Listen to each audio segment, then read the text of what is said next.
Hari Hari. So we are on verse number 6 of the first chapter of the Bhagavad Gita. Duryodhana is still now speaking to Dronacharya, and he is trying to manipulate Dronacharya. He's trying to goad Dronacharya into doing his bidding. We talked earlier about the sinister nature of Duryodhana's relationship with his guru. We won't talk about that so much anymore. You can see that in the previous, you can hear about that in the previous verses. But here, Duryodhana goes on to say to Dronacharya, in describing the various warriors on the battlefield, Duryodhana says, there are the mighty Yudamanyu, the very powerful Uttamaoja, the son of Subhadra, and the sons of Draupadi. All these warriors are great chariot fighters. The characters that Duryodhana lists here are quite interesting, and he's listing these characters very deliberately. Yudamanyu and Uttamaoja were brothers of Draupadi. They're from the Panchala kingdom. They are the sons of Drupada, and Dronacharya has an enmity, if you will, with King Drupada. The son of Subhadra is the son of Arjuna, Abhimanyu, and the other sons of Draupadi. Now, Duryodhana says these are all great chariot fighters, and they were. Abhimanyu, the son of Draupadi, was a Maharathi.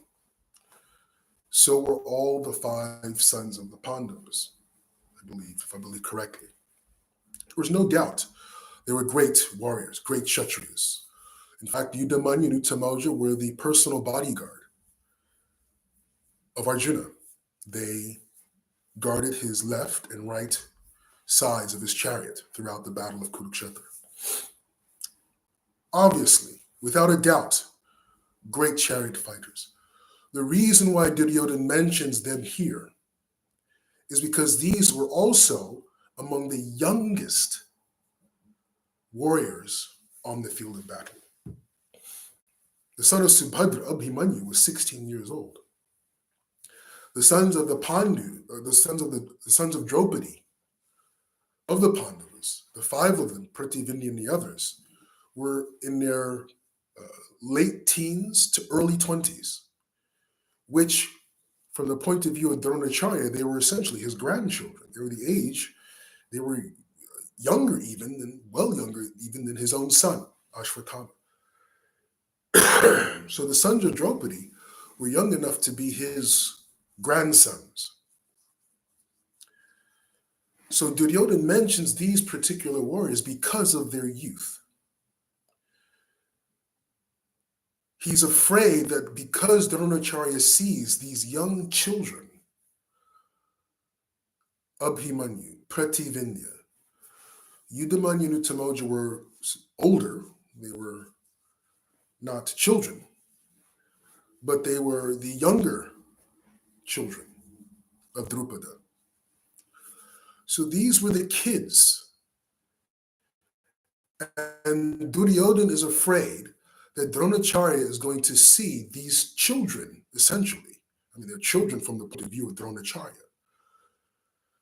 Dronacharya is going to see these children, and Duryodhana is worried that the grandfatherly nature is going to come out of Dronacharya, and he's going to ease up on these 16-year-old kids.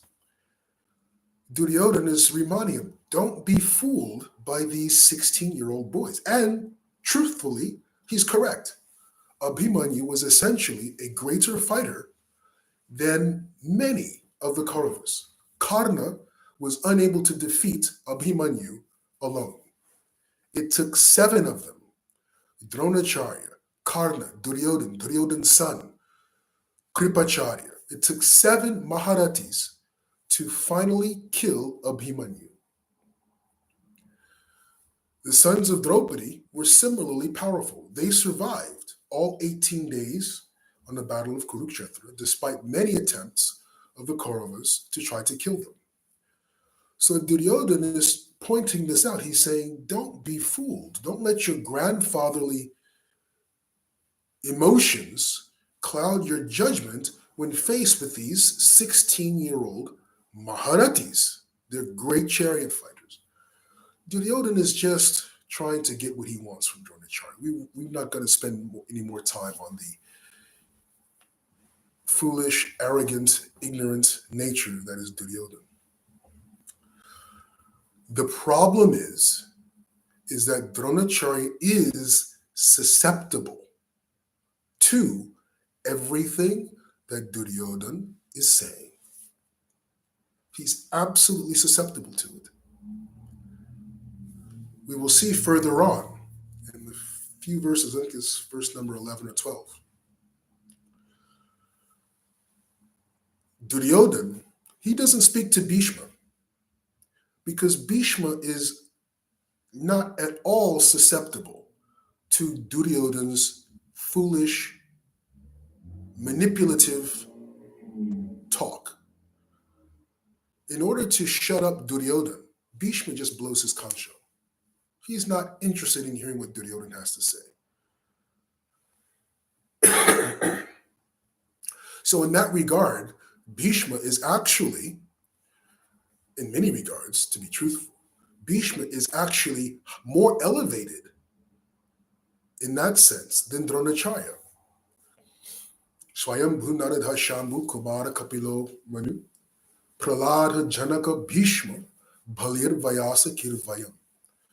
There are 12 Mahajans: Lord Brahma, Lord Shiva, Narad Muni, Bali Maharaj, and Vyasadev, and Bhishma. Dronacharya is not mentioned. This is not, I'm not casting aspersions upon Dronacharya. We simply must know why this is the case. Bhishma was not susceptible to Duryodhana's. He could see right through everything Duryodhana could possibly say. Dronacharya, however, was not immune from the poison spouted by Duryodhana. Why? Why was not Dronacharya immune to the toxic association of Duryodhana, the toxic words of Duryodhana? Why was he so susceptible to being manipulated by Duryodhana? The answer is attachment. It is attachment. Excuse me, I'm getting over a bit of a flu and hence have a bit of a sore throat.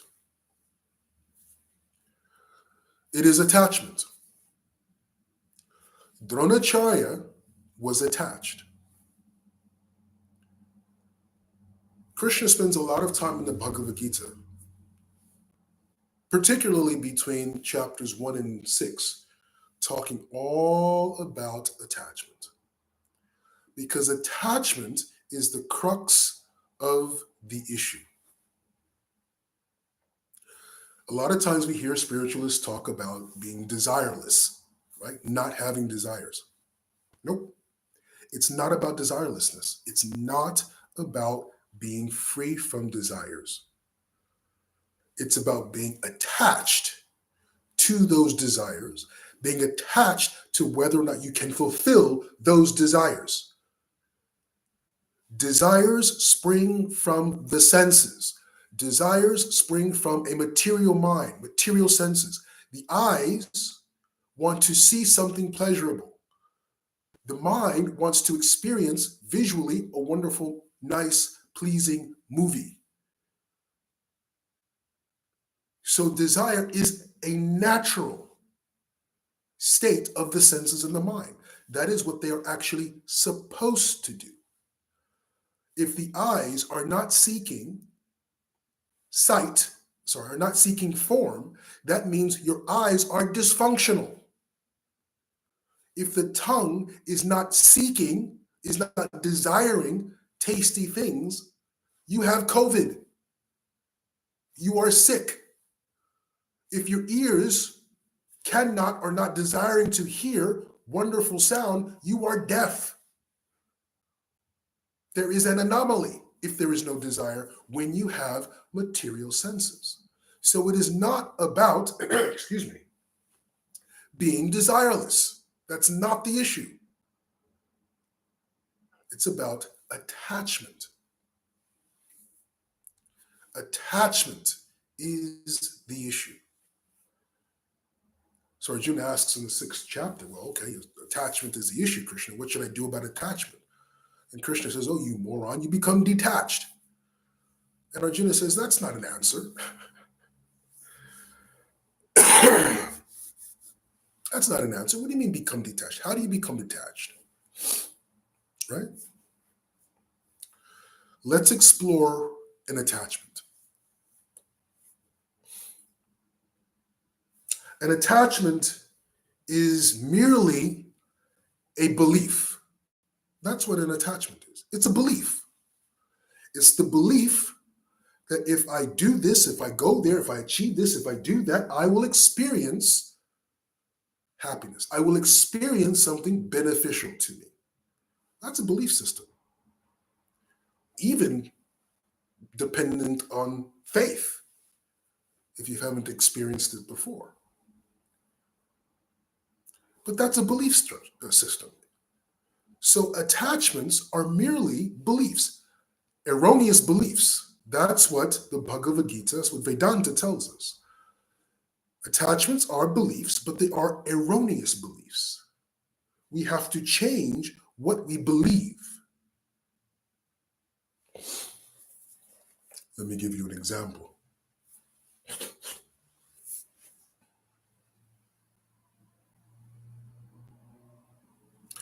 Think of a house. This is how attachments work. You have a house.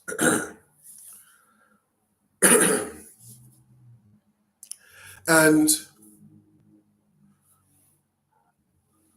in this house, in the basement, you store kegs of dynamite. Each of these kegs of dynamite, we will liken it to an attachment. The house is our being, who we are. So we're storing all of these kegs of dynamite, all these attachments in our consciousness, in the basement of our mind. And they're sitting there. Now remember, an attachment is an erroneous belief.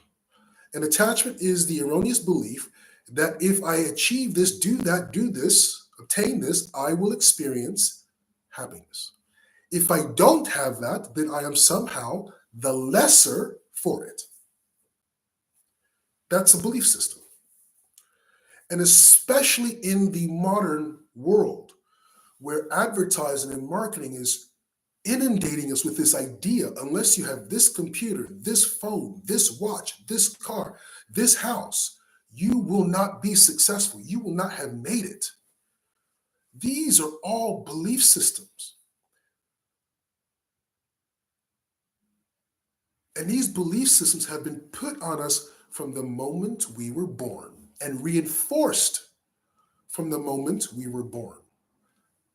And necessarily so, right? The child who is crying, experiencing hunger, believes that if they cry, they will be fed. This is a survival mechanism. It is essential that the crying child recognizes that hunger, crying, nourishment. They have to put those three together, otherwise the child dies. So it is essential from the point of survival that the connection between an attachment and a beneficial outcome for us, a beneficial experience, that is absolutely essential. We have to have that. That has to be there. But what also has to be taught and what is not, there's the flip side. That's the one side for our survival. That's necessary. But there's a flip side to that. The flip side that is the same belief but turned upside down. We are, and this is the belief which requires higher consciousness, which animals cannot obtain this belief. Animals cannot do that. That is what makes human beings unique among all species of life, is that human beings can choose detachment and experience detachment. Detachment is the belief that it doesn't matter whether I get this or that, obtain this, do this, obtain that, do that. It doesn't matter because Om Purnamada Purnamidham Purnat Purnamudhachyate Purnasya Purnamadhaya Purnameva Vishishyate. I am Purna. I am perfectly complete as I am. As a spirit being, regardless of what goes on around me, I am perfectly complete. Now, this requires self-realization, of course. But that self-realization is when this belief becomes realized. That is self-realization. We have this belief, we must cultivate this belief that I am perfectly complete as a spirit being. And no matter what goes on around me, I will always be perfectly complete. I will, as long as I am sentient, if nothing else,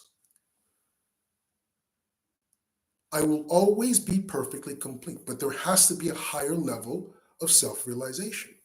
If we think we are the material body, it will not work. That's the problem with detachment. You cannot be detached if you think you are your material body. It is impossible. You are not supposed to be detached if you think you are your material body. Animals believe they are their material body. Animals do not need detachment.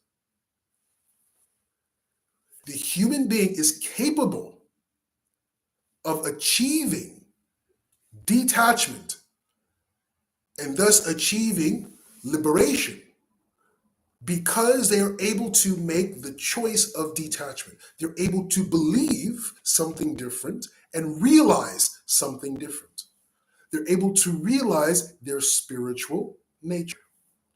They're able to realize and exist from a space of their spiritual identity, svarupa. There is ahankar and there is svarup. Svarup is the jivatma. Svarup is the living entity, our spiritual core, our atma, Satchit Ananda, who we are. That is our svarup, but it is encased in ahankar.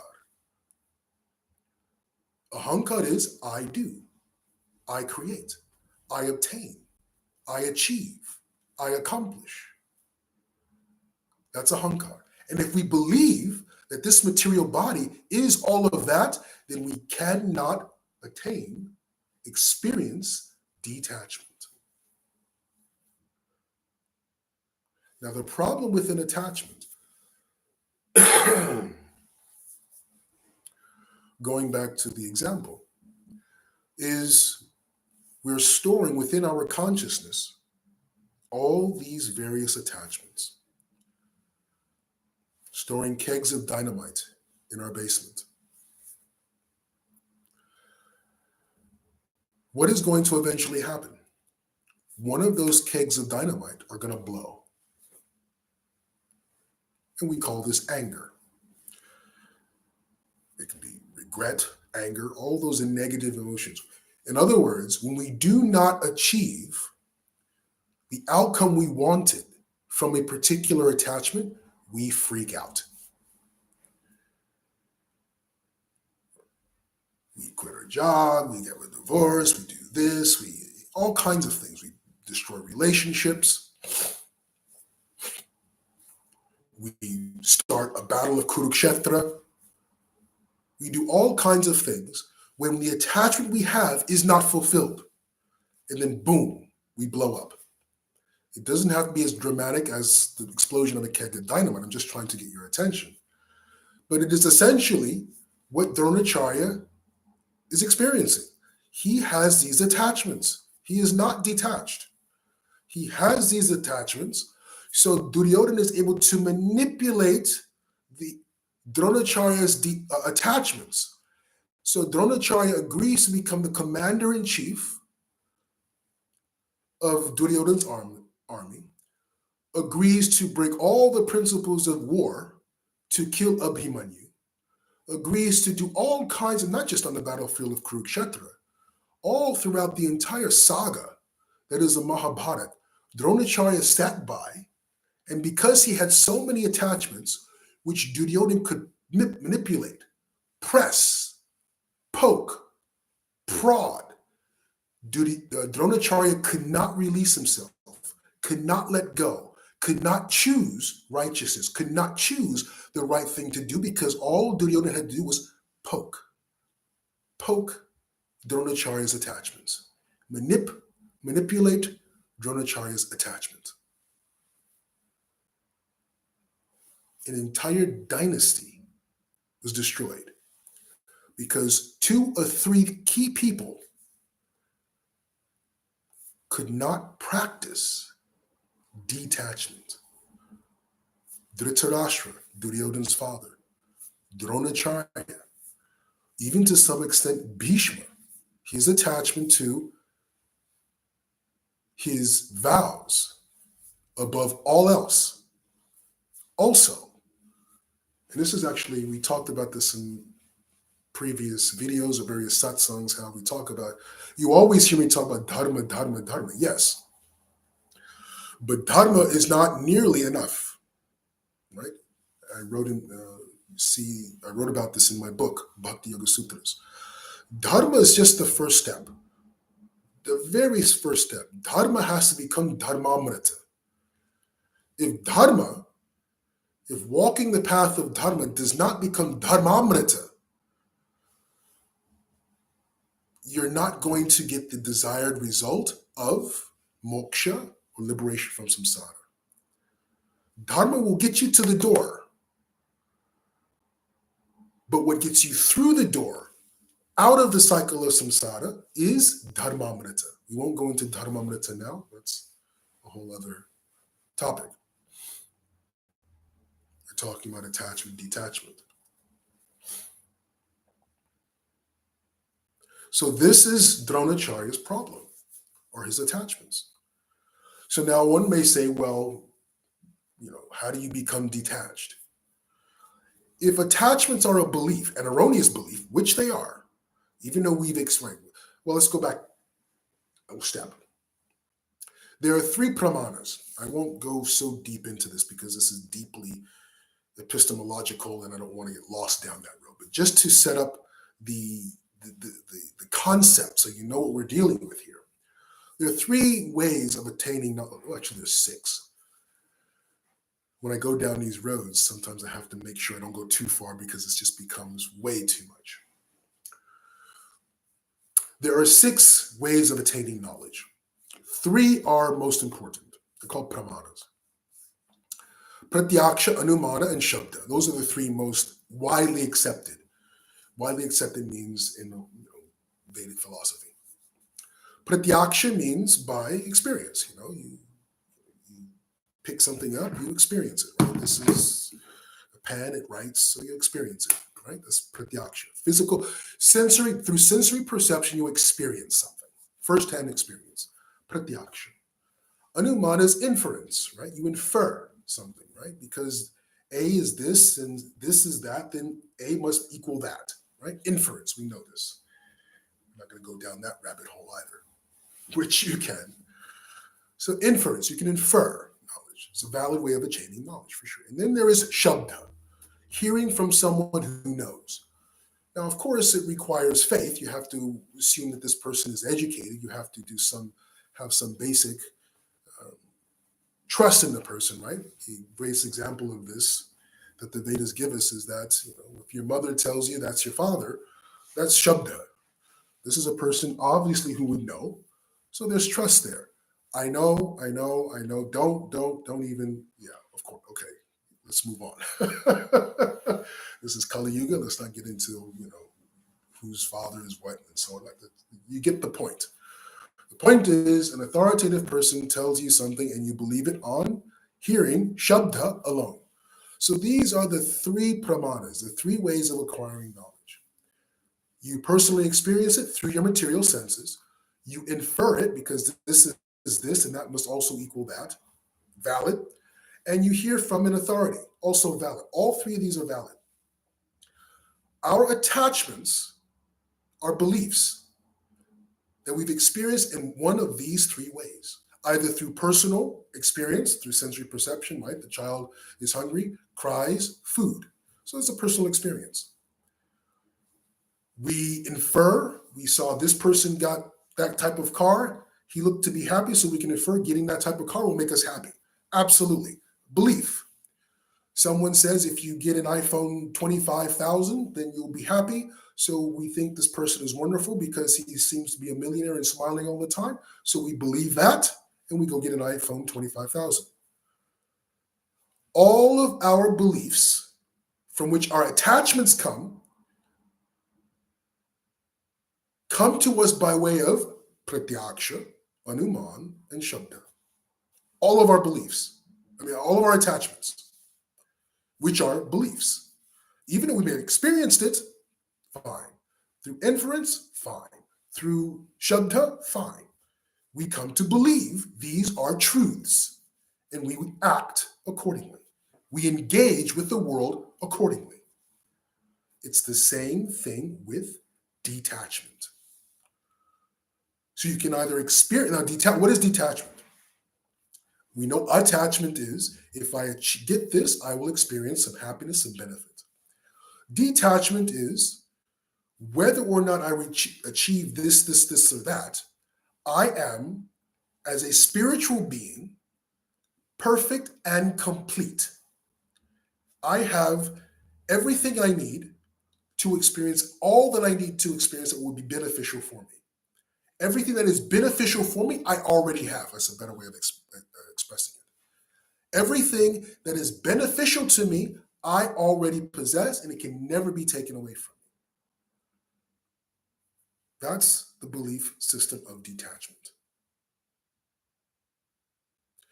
Now, in order to cultivate that belief, you still have the same three pramanas, either through pratyaksha, personal experience, anuman, inference, or shabda. You hear from someone. You hear from Krishna in the Bhagavad Gita and Maha Visnu saying this is detachment, the belief that you have all that you need in order to experience a beneficial existence. You need nothing more.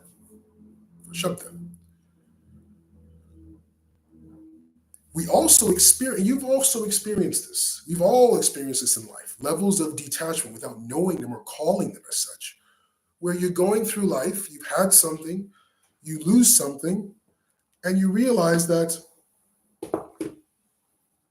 yeah, I lost it. It's not the end of the world, right?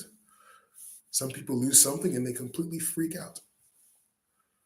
You may have lost something and you completely freak out. Sometimes you lose something, you think, oh yeah, I lost, well, life goes on.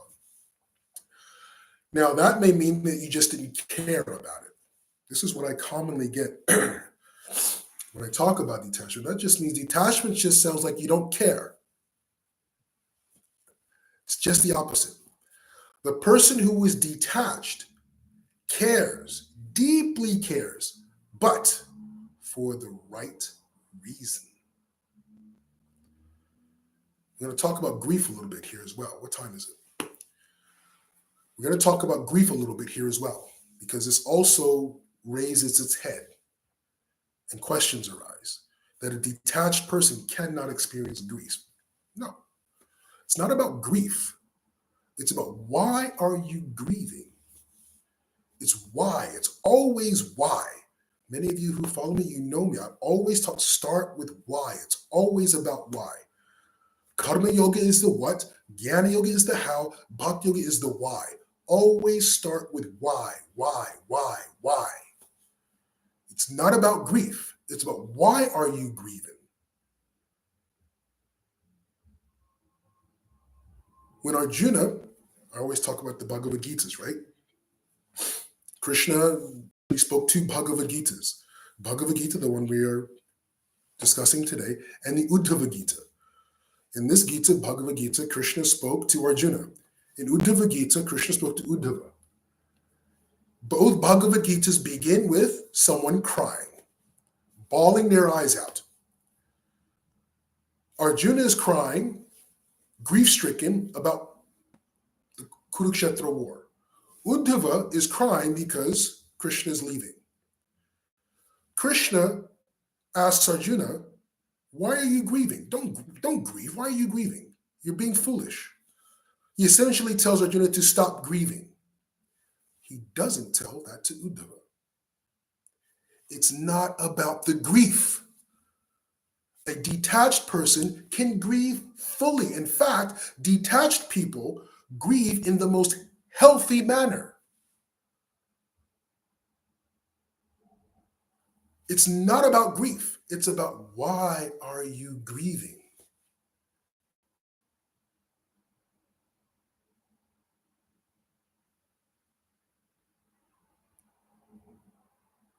You have a song, and each note in the song is just beautiful. The way it's all, the various instruments, and orchestra, right? The various instruments, and this comes in from this, and it's surround sound, and it's, Dolby, and you hear from this side, this instrument, from that side. And it's just a beautiful, orchestrated presentation of wonderful, wonderful music. If you're attached to one single note, what happens? You miss everything. This is what attachment does. An attachment focuses our consciousness, focuses our being, focuses our prana, our life energy on something, and now, this is very important, focuses on something that is temporary. That's the problem. In a piece of music, that note, that instrument that we love, that we are so attached to, it is temporary. It's going to come, you'll hear it, and then the musicians will go on to the next musical notes, and they'll keep going, playing this piece of music. But if you're attached to that one single note, what happens? Before that note comes, you miss everything because you're anticipating the note that you love. I take this back. I'm not going to use the word love. You're anticipating the note to which you are attached. So you miss the first 5 minutes of the music. Oh, you hear, but you're waiting. You're anticipating. You are not absorbing all of the music. You're not experiencing all of the music fully, completely, because you're waiting for that to which you are attached. And then it comes, and you experience sensual gratification. And then it goes. To the degree you're attached to that single note, what happens when it goes? Because the music moves on. The musicians are carrying on playing the music. Do you get up and leave the orchestra? Possibly. You pull out your phone and you start playing games? Possibly. You miss all of that, and that is existence. That is our experience. That is the world. Our full spiritual, total reality is all of this music. An attachment focuses you on one single thing to the exclusion of absolutely everything else. And the problem is it focuses us on something that is temporary. It's going to be distinguished. It's going to pass. It's going to change. Dhyayato vishayam pumsa sanghas teshu pajayate. Sanghat sanjayate kama kama krodha bijayate. Krodhad bhavati sammoha. While contemplating the objects of the 10 senses, a person develops attachment. Contemplation, that's a belief. Dhyayata. Contemplation, that's a belief. Dhyayato vishayam pumsa sanghasteshu pajayate. While contemplating, while believing something, we develop an attachment. Sangat sanjayate kama, kamat krodho bijayate. We develop an attachment. When that attachment is not fulfilled, when the note passes on, we want to hear it again. And we throw a tomato at the conductor to rewind the orchestra, we're thrown in jail.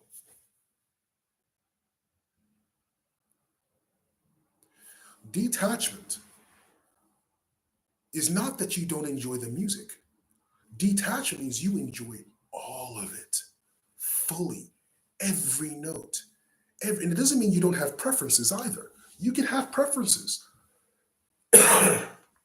It just means when your preference comes, you experience it fully. When it goes, you don't stop experiencing anything else. You can have preferences. Advaita Vedanta says you can't. We're not going to go down Advaita Vedanta. That's another video for another time about the issues with preferences and variety. And anyways, you can have variety. You can have preferences. That's our uniqueness. Detachment simply allows us to experience unlimited sounds, unlimited notes, unlimited instruments. And as they come and go, we neither hold on to them, nor do we reject them. A lot of times people think attachment and detachment are the same sides of two sides of the same coin. Attachment is one completely different thing, and detachment is something else entirely. Attachment means we believe we are this body. Detachment, we have to have the realization we are spirit, we are Atman. Two completely different levels of realization. The two sides of the same coin are attachment and aversion. Attachment and aversion. We're attached to a particular note. Until that note comes, we hear nothing else.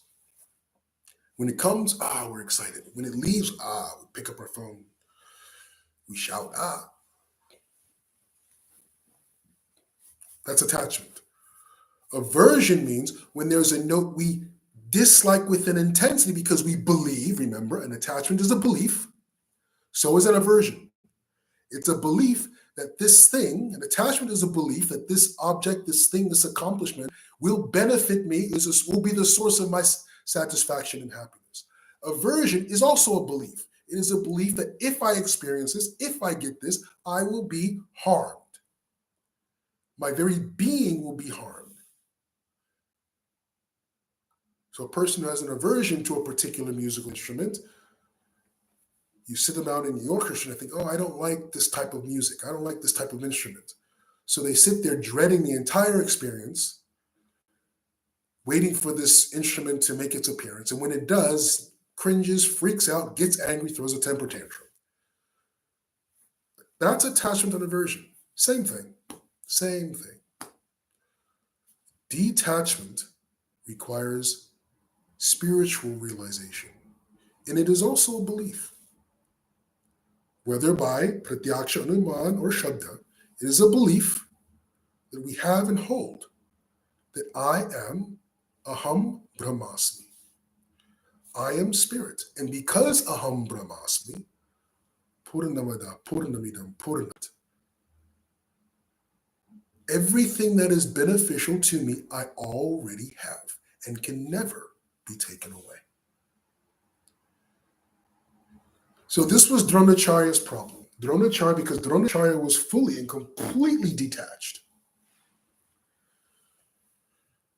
He was susceptible to persons like Dronacharya, Duryodhana. People who are detached, when we achieve detachment, when we live a detached life, we care, but we care fully. We care not just about this particular issue, we care about all. And we do so without fear. And that's the key. A person who is not detached has no fear. They do not fear what they prefer, what they like being taken away. Because even though they have a preference for something, when it's taken away, what do they know? They know that I have everything I require for my well-being. So even if something that I prefer is taken away, nothing's taken away. It's just a preference.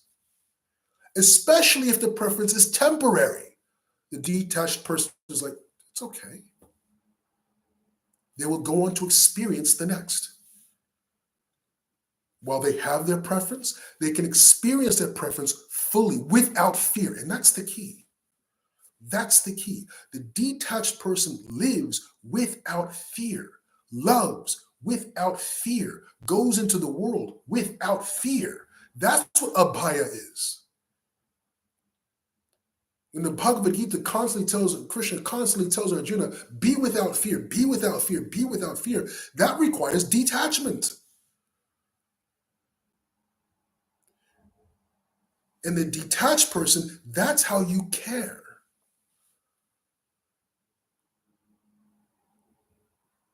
That is how you care. When you care about someone, when you care about a person in a detached way, when they leave you to go and take on a new job or whatever it may be, it doesn't mean you do not grieve their departure. Very important. I said we're going to go into this, and we will just a little bit. We're running out of time. Grief will be there, but why are you grieving? We are not grieving because we believe we've lost something of ourselves. That's the key. That is the key. A person who is detached grieves fully and completely, but their grief is genuine. They're grieving for the passing of an experience. They're grieving for something they know was temporary to begin with. And the grief is not, even use of the word grief is actually not, is doing us a disservice, because when we even use the word grief, we see, we see, people, anyways. Grief is the wrong word, but let's try to operate with it as best we can. When the detached person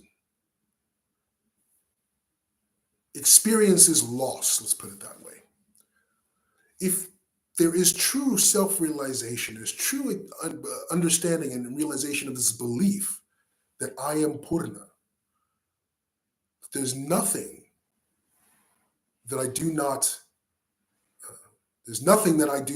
possess that can,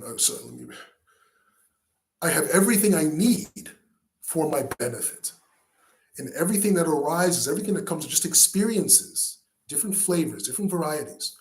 So in that state of being, in that state of existence, when something comes and goes, the grief is not what we typically think of as grief. Think of it as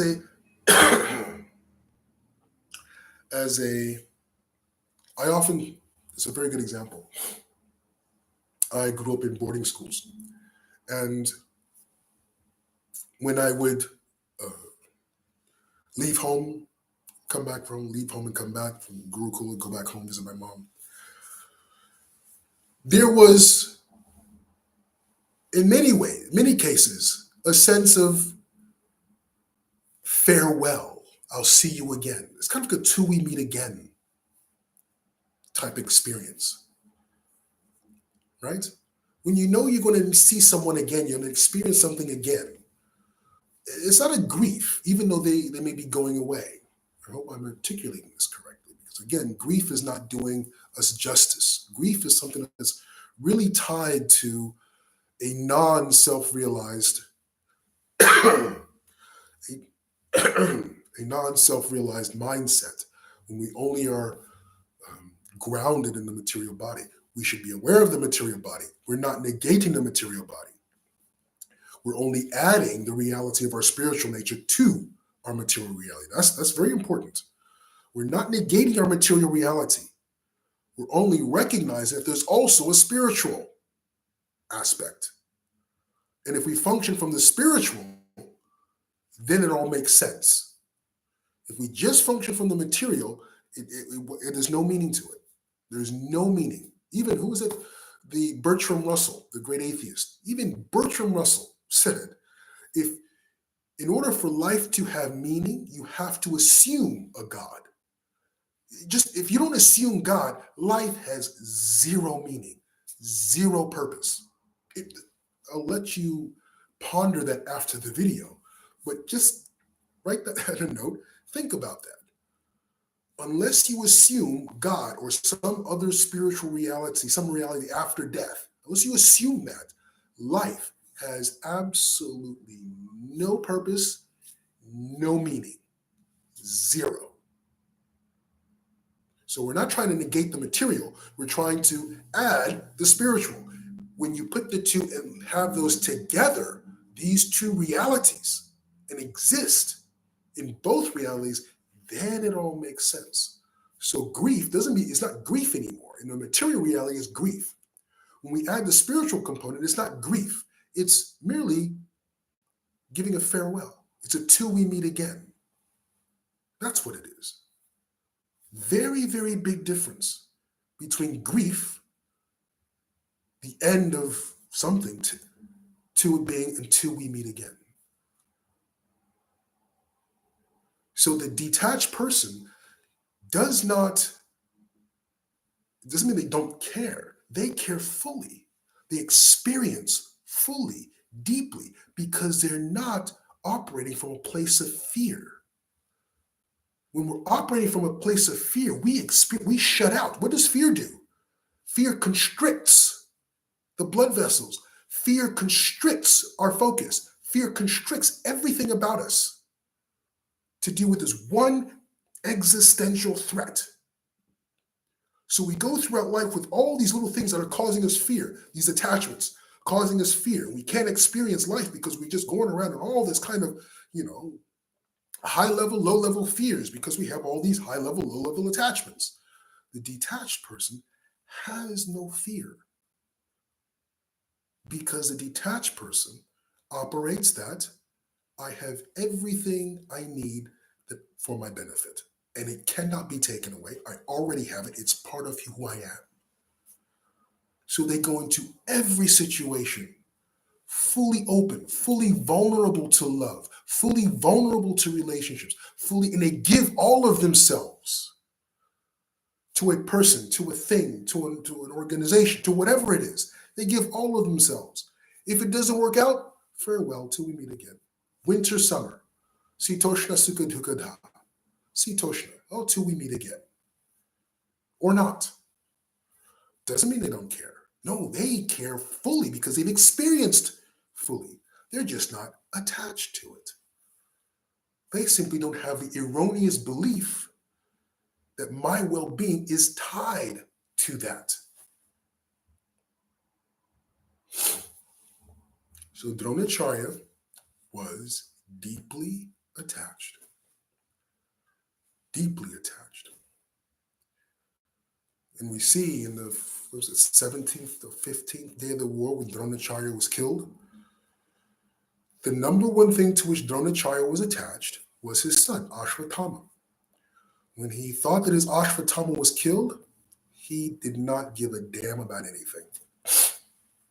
Excuse me. Didn't care about anything. Excuse me.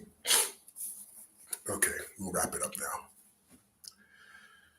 Hari Hari.